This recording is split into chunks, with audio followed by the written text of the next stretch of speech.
ఆత్మబంధులందరికీ నా యొక్క ఆత్మ ప్రణామాలు. ఇంత గొప్ప జ్ఞాన మార్గాన్ని మనకు అందించిన మహాత్ములైనటువంటి బ్రహ్మర్షి పితామహ పత్రిజీ దంపతులకు, నాకు జ్ఞానాన్ని అందించిన బ్రహ్మర్షి తటవర్తి వీర రాఘవ దంపతులకు ఆత్మ ప్రణామాలు తెలుపుకుంటూ కార్యక్రమం స్టార్ట్ చేసుకుందాం మాస్టర్స్. ఈరోజు మనం తెలుసుకునే టాపిక్ ఏంటంటే మాట్లాడటం ఎలా.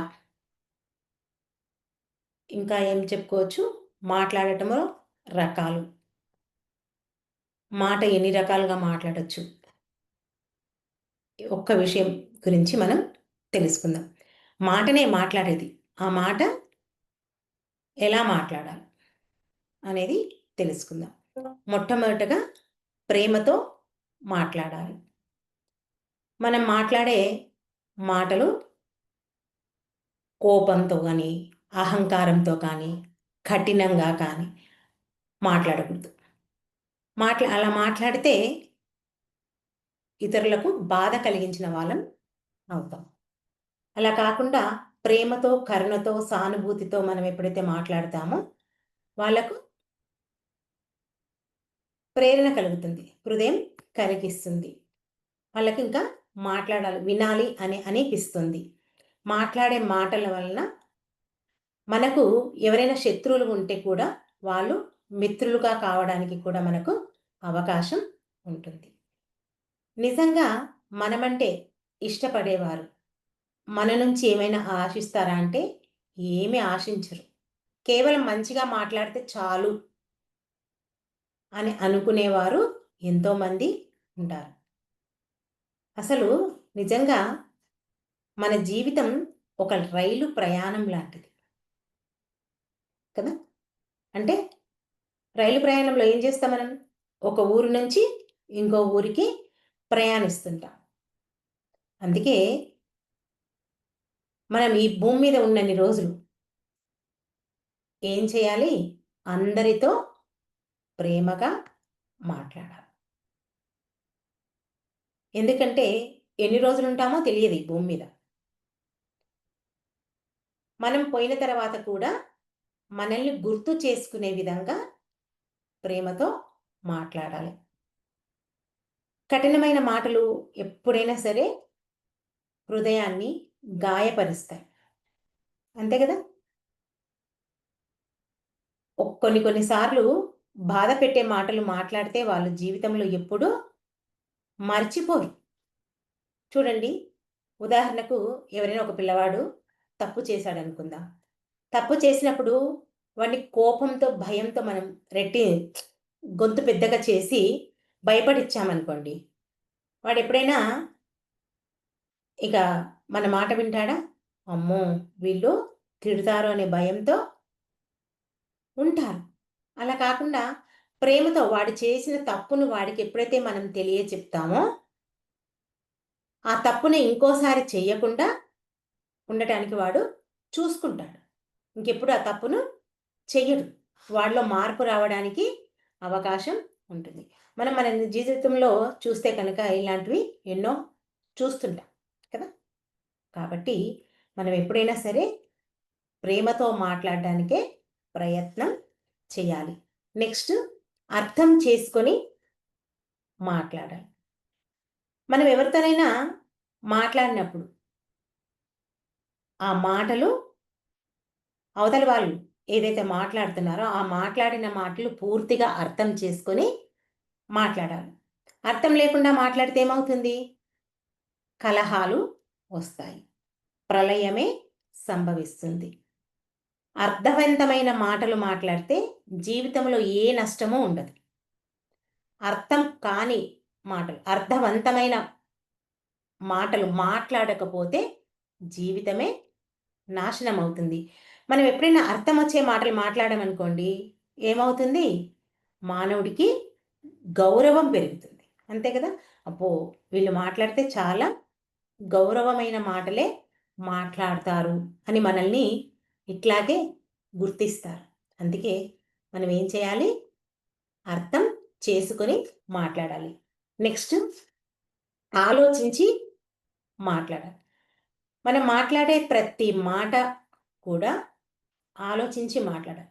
మన నోటికి ఏది వస్తే అది మాట్లాడకూడదు. ఎందుకంటే కాలు జారిందనుకోండి వెనక్కి తీసుకోగలుగుతాం, అవునా? అదే నోరు జారిందనుకోండి వెనక్కి తీసుకోగలుగుతామా? ఏమీ తీసుకోలేం.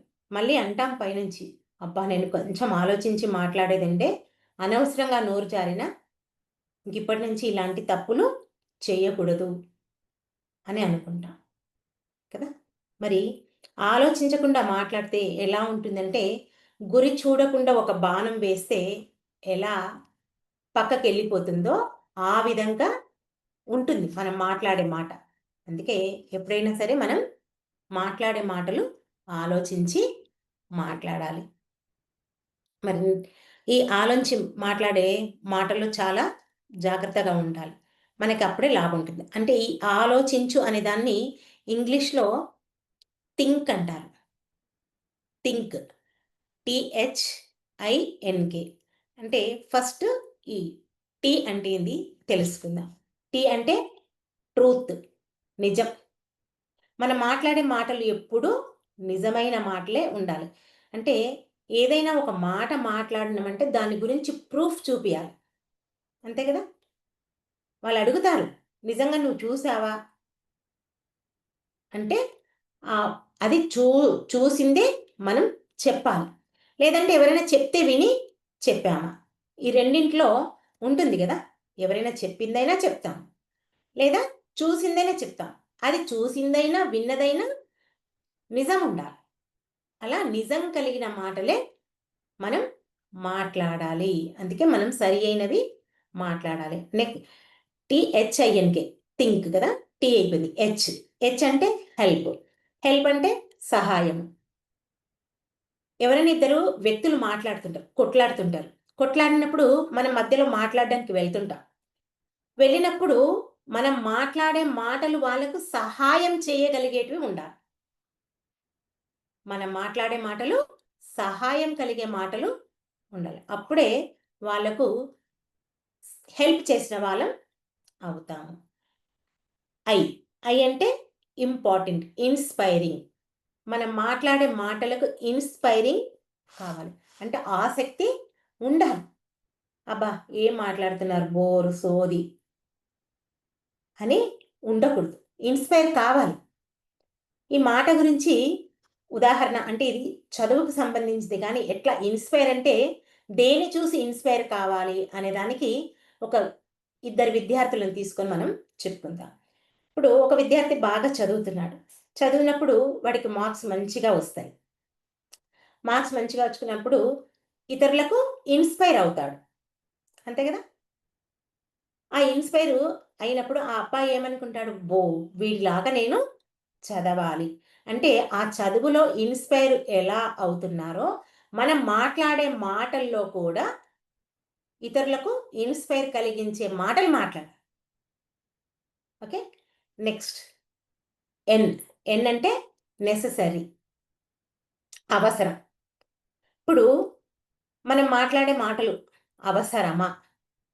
చెప్పాలా? ఆ సమయానికి అవసరం ఉంటే మనం చెప్పగలగాలి. లేకుంటే కామ్‌గా, మౌనంగా ఉండాలి. ఏదో నాకే చెప్పడానికొస్తుంది, నాకే మాట్లాడడానికొస్తుందని వడవడ వాగవద్దు. మన మాటలు అవసరం ఉంటేనే మాట్లాడాలి. నెక్స్ట్ కైండ్ అంటే వినమ్రత. ఇక్కడ మనం చెప్పేది ఏదైనా సరే అహంకారంతో చెప్పొద్దు. నేను చెప్తున్నాను, అందరూ వింటున్నారు అనే అహంకారం ఎప్పుడూ ఉండొద్దు. నీకంటే చెప్పేవాళ్ళు బోలెడంత మంది ఉంటారు కదా! ఇక్కడ అందరికీ అన్నీ తెలియకపోయినా మాట్లాడడం అందరికీ అన్ని రకాలుగా వస్తుంది.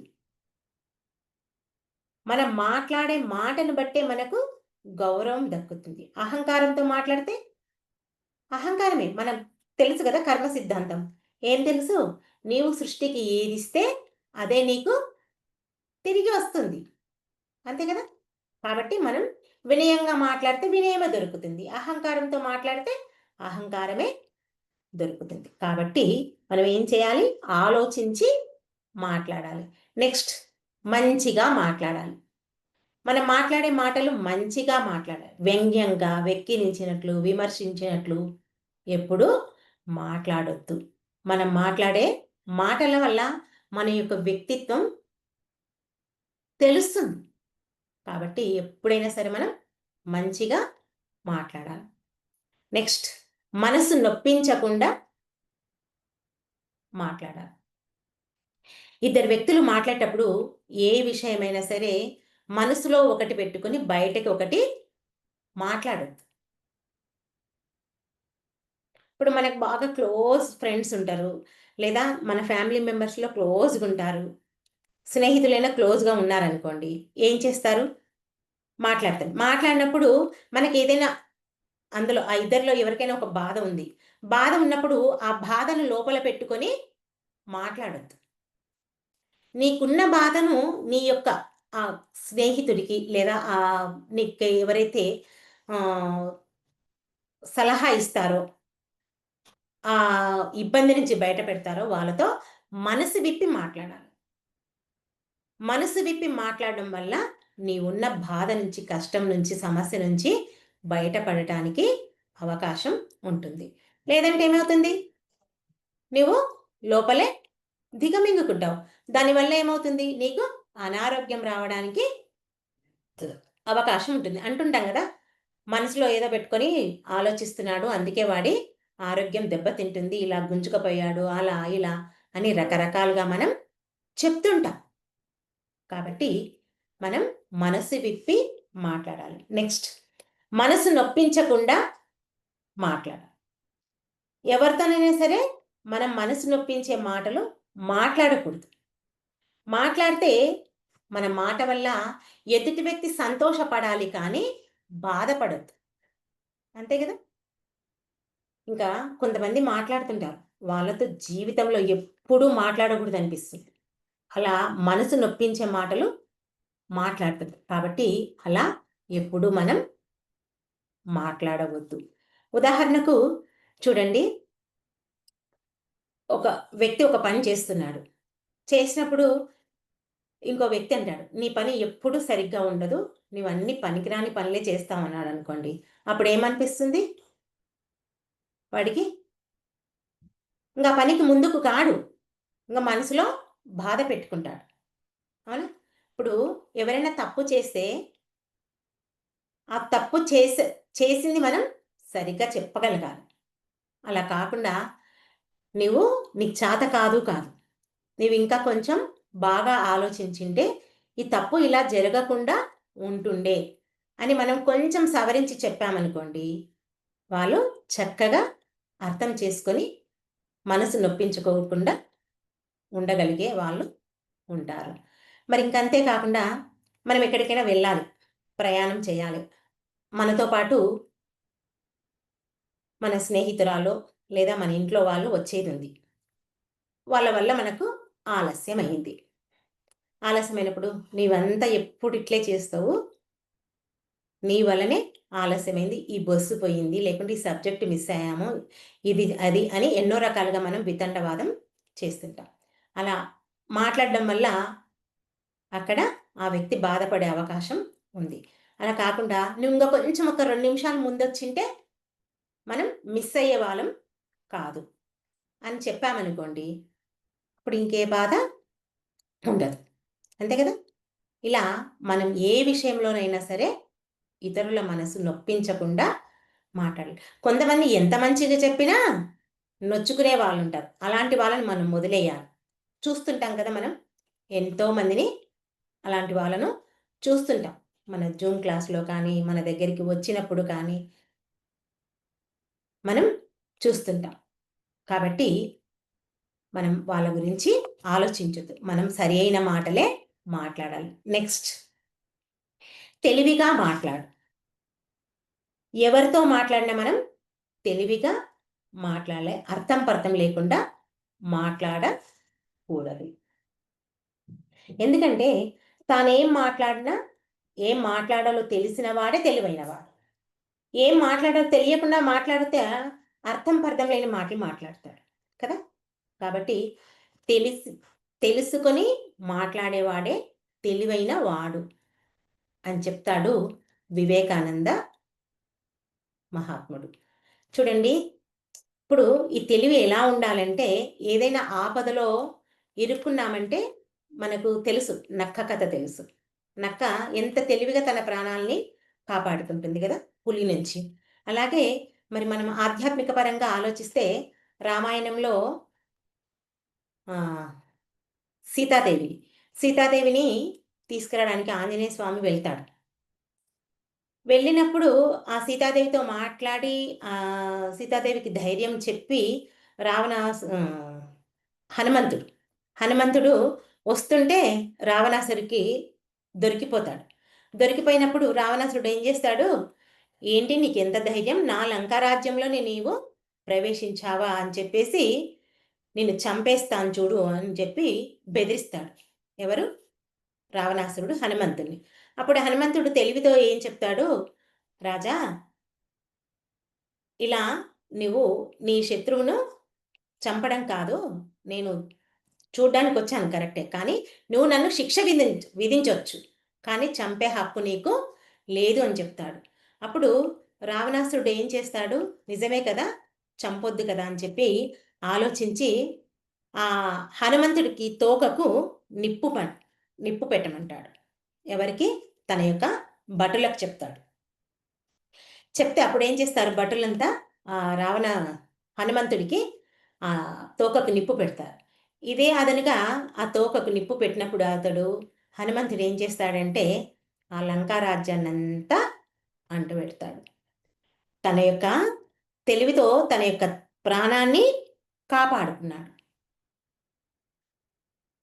పైగా రాముని యొక్క బలము, శక్తిని ఆ రావణాసురుడికి అర్థమయ్యేటట్లు చూపాడు. ఎవరు? హనుమంతుడు రావణాసురుడు. అలా ఏదైనా మనం చిక్కుల్లో ఉంటే తెలివితో తప్పించుకోవాలి. అది. నెక్స్ట్ పూర్తిగా విన్న తర్వాత మాట్లాడాలి. ఎదుటి వ్యక్తి ఏదైనా ఒక విషయం చెప్తుంటే మనం పూర్తిగా విని మాట్లాడాలి. మనకున్న ఒక చెడ్డ అలవాటు ఏంటి అంటే మధ్యలో మాట్లాడేస్తుంటాం. అక్కడ గురువు చెప్పని, ఇంకొకరు చెప్పని, ఏదైనా చెప్పని. వినకుండా మనకే వచ్చు అన్నట్లు మాట్లాడేస్తూనే ఉంటాం. కాబట్టి పూర్తిగా వింటేనే అవతల వ్యక్తి ఏం చెప్పాడు అనే విషయం మనకు అర్థమయ్యి దానికి సరైన సమాధానం చెప్తాం. లేదంటే మనం మాట్లాడేది వాళ్ళకర్థం కాదు. వాళ్ళు మాట్లాడింది మనకర్థం కాదు. అందుకే ఈ పొరపాటు కూడా ఎప్పుడు మనం చేయొద్దు. పూర్తిగా విన్న తర్వాతనే మాట్లాడాలి. నెక్స్ట్ నవ్వుతూ మాట్లాడాలి.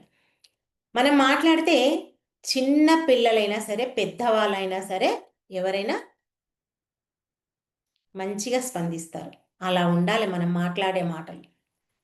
కొంతమంది నవ్వుతూనే ఎదుటి వ్యక్తి యొక్క పరిచయం చేసుకుంటారు. ఆ నవ్వే పలకరింపుగా ఉంటుంది కొంతమందికి. కదా! మనమెవరో వాళ్ళకి తెలియదు. ఇది అమెరికా వాళ్ళకి బాగుంటుంది. అమెరికాలో అసలు ఎదుటి వ్యక్తి ఎవరని తెలియదు. మనమెవరో తెలియదు గదా! వాళ్ళెవరో మనమెవరో తెలియదు. వాళ్ళు ఇంగ్లీష్ వాళ్ళు, మనం భారతీయులం. వాళ్ళు హాయ్ చెప్తారు, గుడ్ మార్నింగ్ చెప్తారు, మంచిగా పలకరిస్తారు. మరి మనమైతే మనం తెలిస్తేనే పలకరిస్తాం కదా! కానీ ఈ నవ్వుతూ మాట్లాడాలంటే మన మాట వల్ల ఎదుటి వ్యక్తి మనం ఏమంటారు? రాముడు. రాముడు కూడా ఈ నవ్వుతూ మాట్లాడే దానికి ఒక చిహ్నం, ఒక గుర్తింపు. ఎందుకంటే ఆయన ఎవరితో మాట్లాడినా ఫస్ట్ నవ్వుతూ నవ్వేవాడంట. నవ్విన తర్వాతే మాట మాట్లాడేవాడంట. ఎవరు? శ్రీరామచంద్ర ప్రభు. అందుకే మనం కూడా అలా నవ్వుతూ మాట్లాడాలి. నెక్స్ట్ తక్కువగా మాట్లాడాలి. హితంగా, మితంగా మాట్లాడాలి. ఎంత తక్కువ మాట్లాడితే అంత శక్తి మనం పొదుపు చేసుకున్న వాళ్ళం అవుతాం. మన పత్రిజీ కూడా మనకు అంతే చెప్పేవాడు. తక్కువగా మాట్లాడాలి, ఎక్కువగా వినాలి. వినడం ఎక్కువ, మాట్లాడడం తక్కువ. ఇంకేం చెప్పేవాడంటే, ఒక పేపర్‌లోని మ్యాటరు ఒక్క వాక్యంలో రావాలని చెప్పేవాడు. అంటే ఎంత తక్కువ మాట్లాడాలి. కదా! అంటే ఎప్పుడు ఎక్కడ అవసరమో అక్కడ అట్లా మాట్లాడాలి. మనకు అవసరం ఉన్నా, అవసరం లేకున్నా ఒకే విధంగా మనం మాట్లాడతాం. అలా ఎప్పుడూ ఇంకా పత్రి గారు ఏం చెప్తారు? మనం మాట్లాడితే, మనం మాట్లాడే మాట ఎదుటి వ్యక్తికైనా ఉపయోగపడాలి, లేదా మనకైనా ఉపయోగపడాలి. ఉపయోగపడని మాట ఒక్కటి కూడా మాట్లాడవద్దు అని చెప్పేవాడు. ఎందుకంటే, ఈ మాట అనేది భగవంతుడు మనకిచ్చినటువంటి ఒక వరం.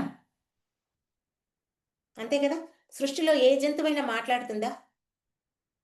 ఏ జంతువు మాట్లాడదు. 83,99,999 జంతువులు. జంతువులొకటే కాదు, వృక్షాలు ఎన్నో ఉన్నాయి. క్రిమికీటకాలు, నాచు ఇవన్నీ ఎన్నో ఉన్నాయి కదా! ఏవి మాట్లాడవు. కేవలం మానవుడొక్కడే మాట్లాడతారు. మరి ఇంత గొప్ప వరాన్ని భగవంతుడు మనకు ప్రసాదించిండు కాబట్టి, ఆ మాట చక్కగా మాట్లాడాలి. మరి ఈ మాటలు మానవుడు తన యొక్క తెలివితేటలతో సృష్టించుకున్నాడు కదా! కాబట్టి ఇది భాష అనేది సహజం కాదు. తను సృష్టించుకున్నాడు ఈ మాటల్ని.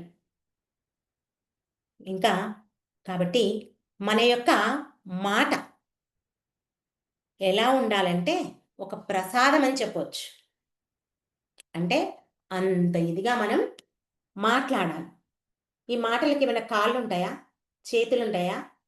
ఏమీ ఉండదు. మనం మాట్లాడిందల్లా ఈ నోటి నుంచి వస్తూనే ఉంటుంది కదా! ఇప్పుడు కోయిలుంది. ఆ కోయిలకి ఎవరైనా ఏమైనా ఇచ్చిండ్రా? ఏమీ ఇవ్వలేదు. తన యొక్క చక్కటి గొంతుతో ఆ కూత వినిపిస్తుంది. అలా ఉండాలి మనం మాట. మనం మాట్లాడే మాట అలా ఉండాలి. ఇప్పుడు ఒక్కొక్కరు మాట్లాడుతుంటే అమృతంలాగా ఉంటుంది. ఒకరొకరు మాట్లాడుతుంటే ఆ కంఠం కఠోరంగా ఉంటుంది. అవునా కాదా? ఇవన్నీ కరెక్టా కాదా? మనం మన జీవితంలో ఎన్నో చూస్తుంటాం. ఇప్పుడు ఎవరైనా ఏదైనా ఇద్దరు వ్యక్తులకు కొట్లాట వచ్చింది. కొట్లాట వచ్చినప్పుడు ఒక అత్తా కోడలో, లేదా తల్లి కూతురో, లేదా అన్న తమ్ముడో మాటొచ్చింది. ఒకరు మాట్లాడినప్పుడు ఒకరు కామ్‌గా ఉంటే ఏం కాదు. ఒకరు ఒక మాట అన్నారని చెప్పి నువ్వన్నావని నేనన్నా అనుకోండి. అప్పుడేమవుతుంది?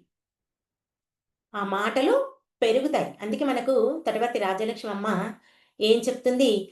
తిట్టుకు తోబుట్టువులెప్పుడూ ఉండకూడదు.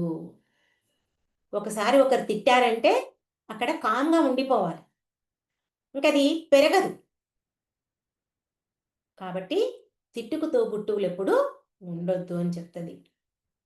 ఇంకా ఏంటంటే మన నాలుక మన వశంలో ఉందనుకోండి. ఇంకెవరితో మనకు కొట్లాటలు ఉండవు. ఎప్పుడూ అర్థవంతమైన జీవితమే మనం జీవిస్తాం. ఇప్పుడు మనం తినే ఆహారాన్ని బట్టే మనకు మనసు తయారవుతుందని తెలుసు కదా!